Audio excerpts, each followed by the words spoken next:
We test to research a pivotal aspect of biotechnology, genetic engineering. My name is Elise Thompson. I'm Sydney Dampier. I'm Sarah Postlewaite. I'm McKenna Mingo. A brief overview of our topic is the idea actually originated from a bacterial defense system against viruses, where the virus would inject their own DNA into the bacteria in order to sicken it. In turn, the bacteria would then copy that DNA, insert it into its own using a protein called Cas9, which we can now program to erase our own or edit our own genetics. Steve Jobs, an American entrepreneur and co-founder of Apple, states, "I think the biggest innovations of the 21st century will be at the intersection of biology and technology.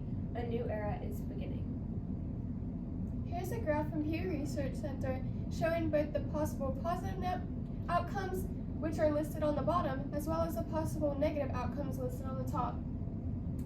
Statistics from Pew Research Center shows the divide of U.S. adults on the use of gene editing to reduce the risk of disease in babies. 30% think it is a good idea, 30% think it's a bad idea, 39% are not sure, and less than 1% did not answer.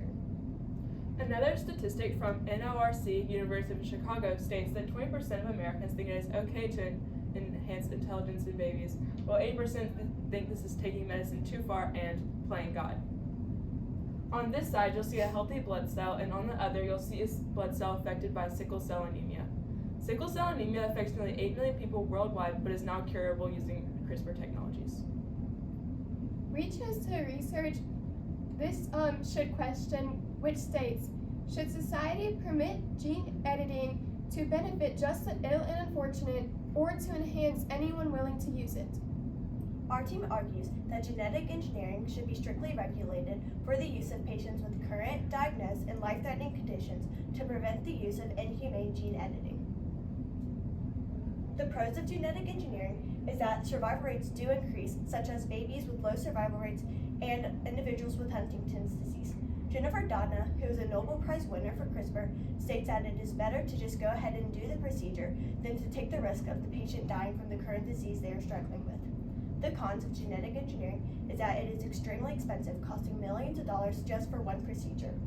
Some individuals view the patients that get this surgery done as societal outcasts and look down upon them because they no longer just have their own genetics inside of them. Also, the results are unpredictable, and we don't even know if the patient will make it out of the procedure alive. So this lets certain concerns arise, such as science versus security, and whether we as a society know when to stop. Now let's take a look at our 4 different lenses: scientific, historical, ethical, and social. Genetic engineering began in the 1990s. Right off the bat, they started doing experiments on mice. So far, they have created a smart mouse and a Methuselah mouse, which has a life expectancy 40% higher than a normal mice. Over here is a picture of KJ Molden, who was born in the Children's Hospital of Philadelphia. He was the first child ever to receive genetic engineering therapy because he had a rare disorder known as CPS1 deficiency. Today, he is currently 16 months old and alive and well because of the procedure. In the future, scientists believe that we can cure diseases such as cancer and diabetes that never before were even thought curable. As I studied the scientific lens, I looked into germline editing, which is the editing of hereditary genes. I also looked into how difficult it is to control our biotechnology, saying we have not done enough tests on different subjects in order to know all outcomes of every procedure. Another thing I looked into was bioweapons, which is the creation of viruses that can target specific genetics or ethnic groups.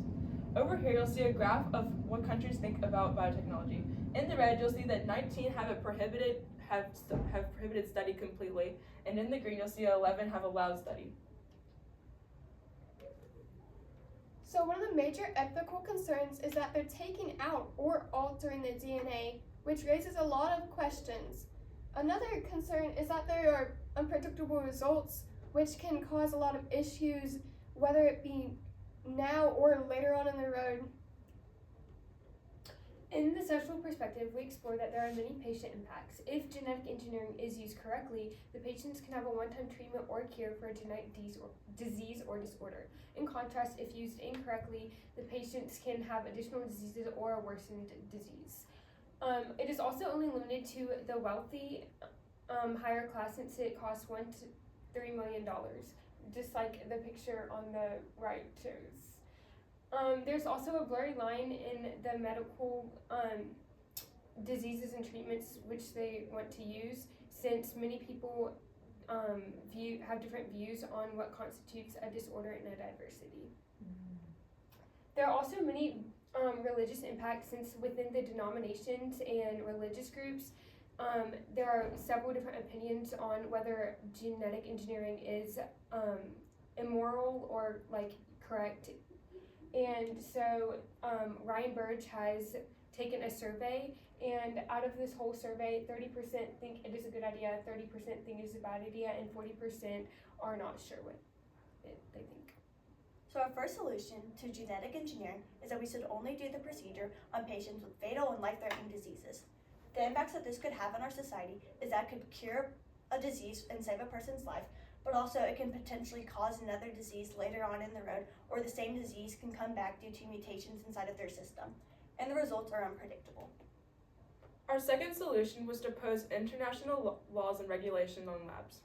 However, this will slow down studies significantly. It will also be complex and extremely difficult in order to make all these laws, since all of these labs are studying different aspects of biotechnology and genetic engineering, and also heave hefty costs upon these labs and have heavy burdens upon them. Our third solution is to slowly introduce it to society with only certain controlled treatments available.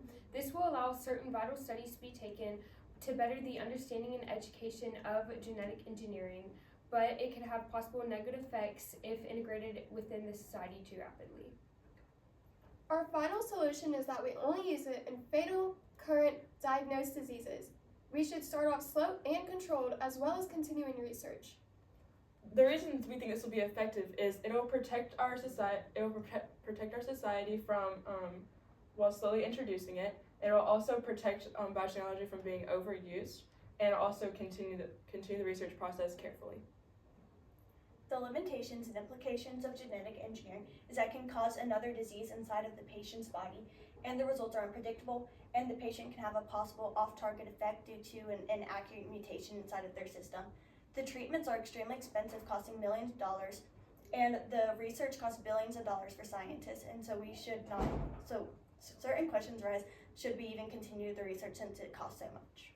Isaacson from ASGCT states, the potential benefits and harms for both the edited individual and the larger population may not be fully known or appreciated within the lifetime of the treated patient, and many generations would need to be studied to understand the long-term effects.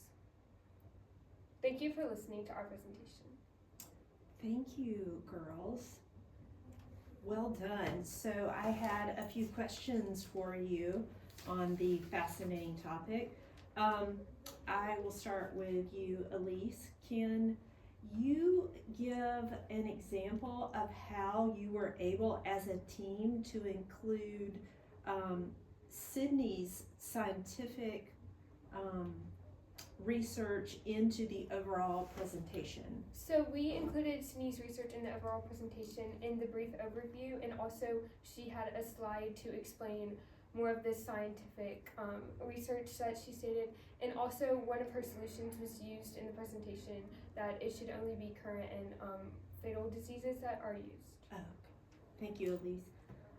Sydney, as you reflect on your colleagues' work, your 3 team members, which person had the greatest impact on your overall understanding of the problem that your group identified? I would say Sarah's research showed me how much it is actually being used in modern day. When I was doing research, I thought it was being used more like in studies, but she told me they had just started using it on babies in order to cure them, and I thought that was really fascinating, and I had no idea until she made that clear in the slideshow. Thank you. And Sarah, if you had more time, what additional research would you conduct on the topic? If I had more time, I would like to conduct and research the economics of it, and to see how much it actually costs, and to be precise with it, and to see if insurance would pay for it, and to just see how much it actually benefits the society. Okay, thank you, Sarah. So McKenna, what is an example of a compelling argument from one of your peers' individual research reports that you decided not to include in the team presentation? And I'm going to restate that question. what is an example of an argument or evidence from anyone's IRR, individual research report, that you decided not to include, that you excluded from y'all's overall presentation? So I think the main thing that we excluded was several different quotes. We did include a few, however, like such as the one Sarah mentioned with Jennifer Doudna, but I think another thing we excluded was the fact that my paper was speaking on how I disagree with that because of things I've researched, such as a scientist misusing it in China. But then as we started piecing it together to make this presentation, Sydney helped me bring it to like my perspective through her paper that it could be useful to benefit other people. Okay, thank you, girls. Well done. Y'all worked very hard. I appreciate your good job. Let's stop the clock.